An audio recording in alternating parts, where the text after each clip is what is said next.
watch this video. What are you doing? It's been an hour. I'm just scrolling.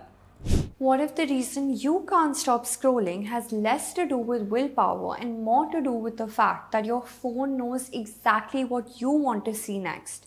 Think about it. You open Instagram to reply to a message. A few reels later, you're watching cooking videos, celebrity gossip, football highlights, and a dog learning how to skateboard. An hour has gone by and somehow it's felt effortless. Researchers now have a name for this behavior called dopamine scrolling. Unlike doom scrolling, where people consume negative news, dopamine scrolling is the endless search for entertaining, rewarding content. It's the habit of constantly chasing the next funny video, interesting story, or surprising piece of information. And social media platforms are exceptionally good at keeping that cycle going. The reason starts with the brain. Every time you come across something enjoyable online, your brain releases a small amount of dopamine. Dopamine is often described as the brain's feel-good chemical, but scientists say that's only part of the story. Dopamine is actually more closely linked to motivation, learning, and reward seeking behavior. It doesn't just make us enjoy rewards, it also makes us want to keep looking for them.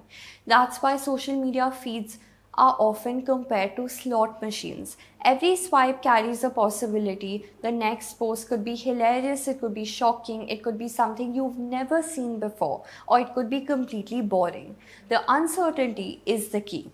Scientists call this a variable reward schedule, a system where rewards arrive unpredictably. Research has shown that unpredictable rewards can be especially effective at keeping people engaged because of the anticipation of a reward can be just as powerful as the reward itself. But your brain isn't the only thing working against you, the algorithm is too. Every time you like a post, share a reel, leave a comment, follow an account, or even pause for a few extra seconds, you're giving the platform information. In fact, you don't even need to interact. The algorithm is often paying attention to what makes you want to stop scrolling, how long you watch, what you replay, what you skip, and what you come back to. Over time, the platform builds an incredibly detailed profile of your interests, habits, and preferences. Two people can open the exact same app and see completely different worlds.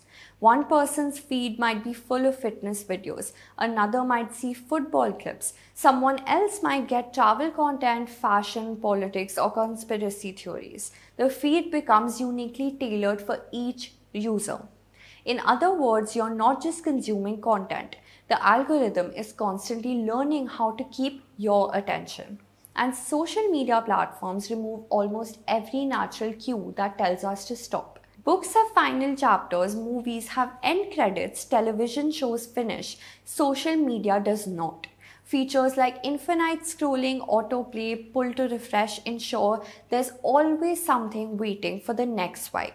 The result is a system with no natural endpoint. Human brains evolved to pay attention to new information. For most of human history, something unfamiliar could represent an opportunity, a resource, or even a threat. Social media taps directly to that instinct. Every few seconds, users are presented with a new face, a new story, a new opinion, a new joke, or a new controversy. The brain rarely gets bored because the content is constantly changing. But researchers are increasingly asking what this information might do to our attention. When the brain becomes accustomed to receiving a fresh burst of stimulation every few seconds, slower activities can begin to feel less rewarding. Reading a book, studying for an exam, watching a documentary, even having a conversation without checking your phone. Compared to the rapid fire pace of social media, these activities can feel slow and demanding. Some experts worry that constant task switching between videos, posts, notifications, and messages may be training us to expect frequent stimulation, making sustained focus more difficult. Attention itself has become a battleground, and the numbers are staggering. Globally, people spend hours every day on social media. Many teenagers report being online almost constantly. Researchers have linked excessive social media use with increased distraction, anxiety, stress, emotional exhaustion, and reduced face to face interactions. Scientists stop short of saying social media is damaging the brain. But they do point to something called neuroplasticity, the brain's ability to adapt and reorganize itself based on repeated experiences. The pathways we use most often become stronger, which means that habits built around novelty, instant rewards, and constantly scrolling can gradually become more automatic over time.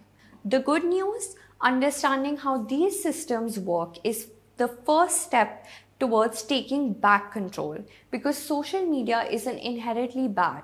It can educate us, connect us, and entertain us. After all, many of us discover explainers like Decoder through social media too.